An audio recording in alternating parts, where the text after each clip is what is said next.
আসসালামু আলাইকুম দর্শক, আমার ভিডিওটি যে যেখান থেকে দেখছেন সবাইকে জানাই অসংখ্য ধন্যবাদ। আমি আজকে স্পেশাল একটি নুডলস তৈরি করে দেখাবো।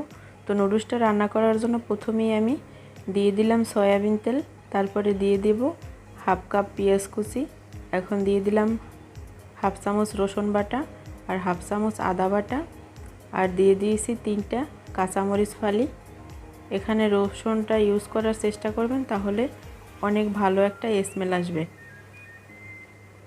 তো এখন ভালোভাবে আমি একটু হালকা কষিয়ে নেব।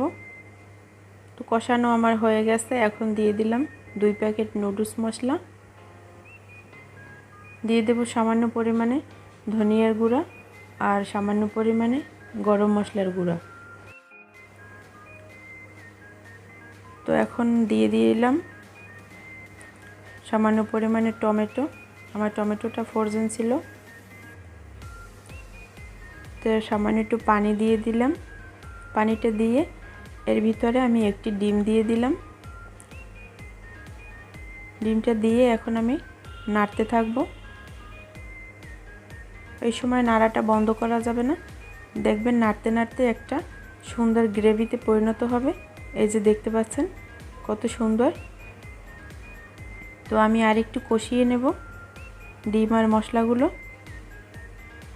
তো কষানো আমার হয়ে গেছে। এখানে আমি মিষ্টি নুডলস নিয়েছি, আপনি চাইলে আপনার পছন্দ মতো যে কোনো নুডলস দিয়ে এটা তৈরি করতে পারবেন।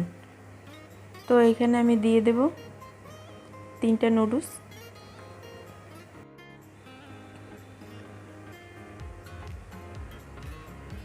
তো একটু উল্টে দিচ্ছি আমি।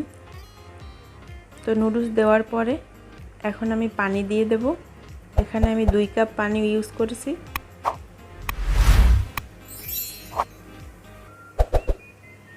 এখন একটু নেড়ে চেড়ে আমি একটা ঢাকনা দিয়ে ঢেকে দেব ঠিক 5 মিনিটের জন্য।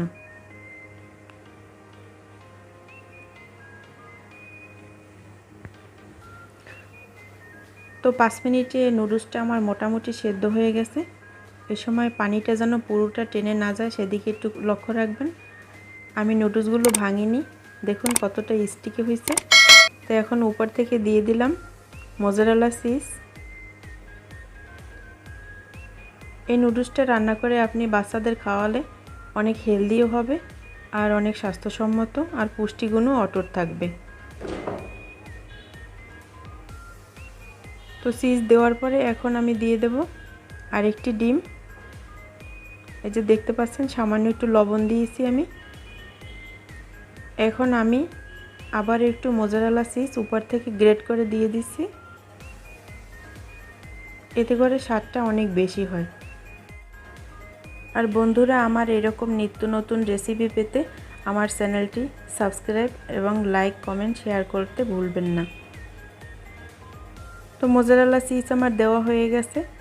এখন আমি দিয়ে দেব একটা নুডলস মশলা উপর থেকে আবার একটু ছিটিয়ে দেব। তো নুডলস মশলা দেওয়া আমার হয়ে গেছে। আমি একটি নুডলস মশলা সব দেইনি, অর্ধেকটা দিয়েছি, আপনি চাইলে পুরোটাও দিতে পারেন। তো আবার একটু ঢাকনা দিয়ে দেব 2 থেকে 3 মিনিটের জন্য, এতে আমার নুডলসটা একদম পারফেক্ট হয়ে যাবে। তো এই যে দেখুন আমার নুডলসটা একদম রেডি হয়ে গেছে। তো আমার ভিডিওটি শেষ পর্যন্ত দেখার জন্য আপনাদের অসংখ্য ধন্যবাদ। এই যে দেখেই বুঝতে পারছেন যে কতটা জুসি আর কতটা মজাদার হয়েছে। একবার হলেও ট্রাই করবেন, ট্রাই করে অবশ্যই আমাকে কমেন্ট বক্সে জানাবেন। তো সবাই ভালো থাকবেন, সুস্থ থাকবেন, দেখা হবে নতুন কোনো ভিডিওতে। আল্লাহ হাফেজ।